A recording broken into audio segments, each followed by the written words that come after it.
we think we're all seeing the same news, but because of algorithms and all that kind of thing, no, your neighbor is not seeing the version of the world that you're seeing. I mean, we're really getting different versions. And add to that what we know as co-creators, as energetic conscious co-creators, we're projecting our own version, vibrating with our own version anyway, at all times. Oh, and there are things that we agree on, like a Venn diagram. There's things that overlap, like we all know we're in the year 2025, and that it's Christmas time. We know, and that there's war in Gaza, all those kinds of things, that kind of the Venn diagram. But in a very real way, we all vibrate with our own version of the world. And then on the collective level, there's large swaths of collectives that kind of generally kind of go here and agree with this set of reality and this timeline. So within that, nonetheless, your environment that you're experiencing, I don't know what happened to Mary there, but she'll watch this back, so I'm not worried. Within that, the environment that you are experiencing is always the environment that you are creating, and you are creating your specific experience of it. Like, for instance, I've brought this up probably to all of you at some point in the past. During the Great Depression, there was a depression. Everybody knew it. Very few people would have disagreed that that happened. But the severity of it was felt by different people at way different levels.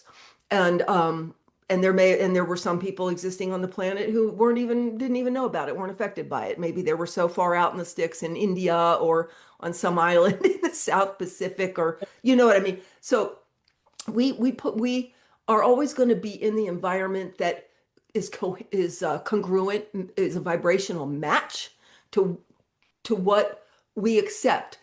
That is not what we like. That is not what we think it should be, and not where we necessarily want to be, but what we accept as, at least temporarily for now, but this is how it is. This is how the world is. This is how people are. And we agree to even be in an environment, a world that's got that. Why am I saying this? This all came up around the fact that, like, for instance, right now, it comes up, how much should you look at the news? How many YouTubes should you watch, and on which subjects to try to keep up with what's going on in your world, and with the ascension, and with the financial markets, and with the healthcare system, and the politics. And so the thing is this: if you're not aware at all, you're just in total oblivion to all of it, and you're living your life wherever, under a rock, out in the woods, and you don't have anything. You're not aware of that stuff. And if it's your intention to be okay and to do well, if it's your soul, your inner intention toward yourself is to not be in struggle and lack and misery, you're not going to be affected by any of it. You're not going to experience any of it. If your intention, or if there's and this will make more sense as we go on with some other examples. If there's a sort of a smugness, well, that's for other, I don't need to worry about it because I'm entitled, whatever. And that's for other people have to worry about that stuff, whatever. If there's a smugness and a blind spot there, it is not impossible that you would not really know about it, but get gobsmacked by it anyway. If that makes sense so far, stick with me here. Like I said, Yeah. this stuff is really hard to organize, you guys. It's like a multi braid of information that all goes together. Um, so there's nothing wrong at all with keeping aware, but even if your intentions toward yourself are for your highest best, you will, even if you're not aware of something going on, it will either work out for you anyway, smelling like a rose, because you weren't paying attention, but it was never your intention to be in horrible struggle and lack. Um, or something will get your attention and go, oh my goodness, I did not know. that this was going on right now. That happened to me recently. I won't go into it, but that's exactly what happened recently. Bear with me here. Where I was not paying attention, and then all of a sudden, it's a weird set of inspirations and impulses. Your inner higher self is always looking out for you and trying to guide you to your highest, best blossoming of your potentials. And that's what a lot of this is about, is listening to that. Um, so anyway, so even if you're not aware, but your intentions toward yourself are uh, you know that you're good and deserving and of having a good, happy, and fulfilled life. You will be guided to get aware of something if it's in your environment and you've been just too distracted to pay attention to it. So, so the thing is, though, as far as staying on top of those impulses and inspirations to take a look at a subject, there's this fine line between fear and just seeing what's going on, so that you can be more informed and aware of impulses within that environment, and then take inspired, sort of guided, inspired actions that support your intention toward yourself. So, so for instance, the respecting your environment verbiage, exactly where I got that was a few years back now. I was still in Wyoming, where I saw a video of a man who he was oh, I don't know, not just an electrician. But he was in Antarctica, with all the secret, crazy, we don't even know what's down there that they're doing with the government and experiments. And there's different things going on that none of us even really know about. And he's down there working on the equipment that runs all this stuff. And he saw things like I don't want to get off track, but he evidently was there and saw what went on when they did something or another with it wasn't just power, but but an earthquake was created somewhere else in the world. That it's been talked about in different places. I really don't know about it, but he was there for that. But anyway, and so he saw things there.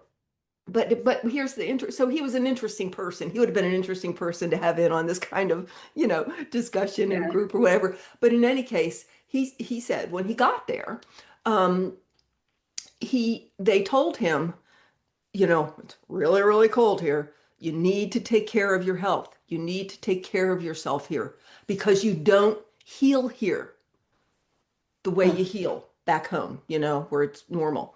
And he said, because of who he already was sort of raised higher vibration, he said, now I don't get sick and I don't have trouble healing, and I know that. He said, but I listened and I respected the environment. And what that means is, in layman's terms here, guys, it's we need to not be stupid. We're given the ability to care for ourselves. We were given the ability to know not to do our bodily business right where we eat, right? Every animal pretty much is given that ability. We're given the ability to have figured out that we should wash our plates before we eat off of them again. We've been given the ability to know it's going to rain. I think I'll get an umbrella if it's my intention to not get wet. We're given the ability to take care of ourselves. And so, if we are aware of a situation in our environment, as Paul Selig's guides said, it is not fear to be prudent. Prudence is not fear. Taking intelligent, don't be stupid, precautions or actions that will support your intentions towards yourself are just intelligent things to do. I go back to this. If it is not your desire or intention on any level to die in a fiery car crash, you probably don't want to take the action of driving 100 miles an hour on curvy cliff roads without a seatbelt in Northern California, right? Now, if you were Zen master enough so strongly that even against all the consensus reality, because this is a human morphic field, human on Earth, there's gravity, There's weather. There's a morphic field of human consciousness as a collective. If you are so transcendent as to literally be able to count on transcending all stipulations of the physical environment, yeah, you could do that. You could do that and walk away unscathed. Um, that would be then, in a little bit of a way, being a smart aleck and testing my God. Isn't that what the Bible says? It's like you know that within they're not confines, they're not rules. We can transcend any rules, any physical rules. That's how those people can drink poison and not get sick and die. That's how those people can walk on hot coals, because temporarily they can so step out of the consensus reality agreement that they are able to just have the reality of my body is not affected by that consensus reality. But on a minute to minute, day by day basis, all the time, we can't, I'm not descended, raised up enough in my vibration to just completely blow off all cues in my environment. And and so what that brings me to is, if you're seeing something in your environment, whether it's ugly people being ugly to each other, or a threat in the financial or healthcare system, um, or actually anything, seeing energetically, seeing things going on with people around you, it's not there in a vacuum. It's not like it just exists and you just came in. It's there because you're vibrating with it, in it, for some reason. It's not there for no reason. And so that has to be honored, respected.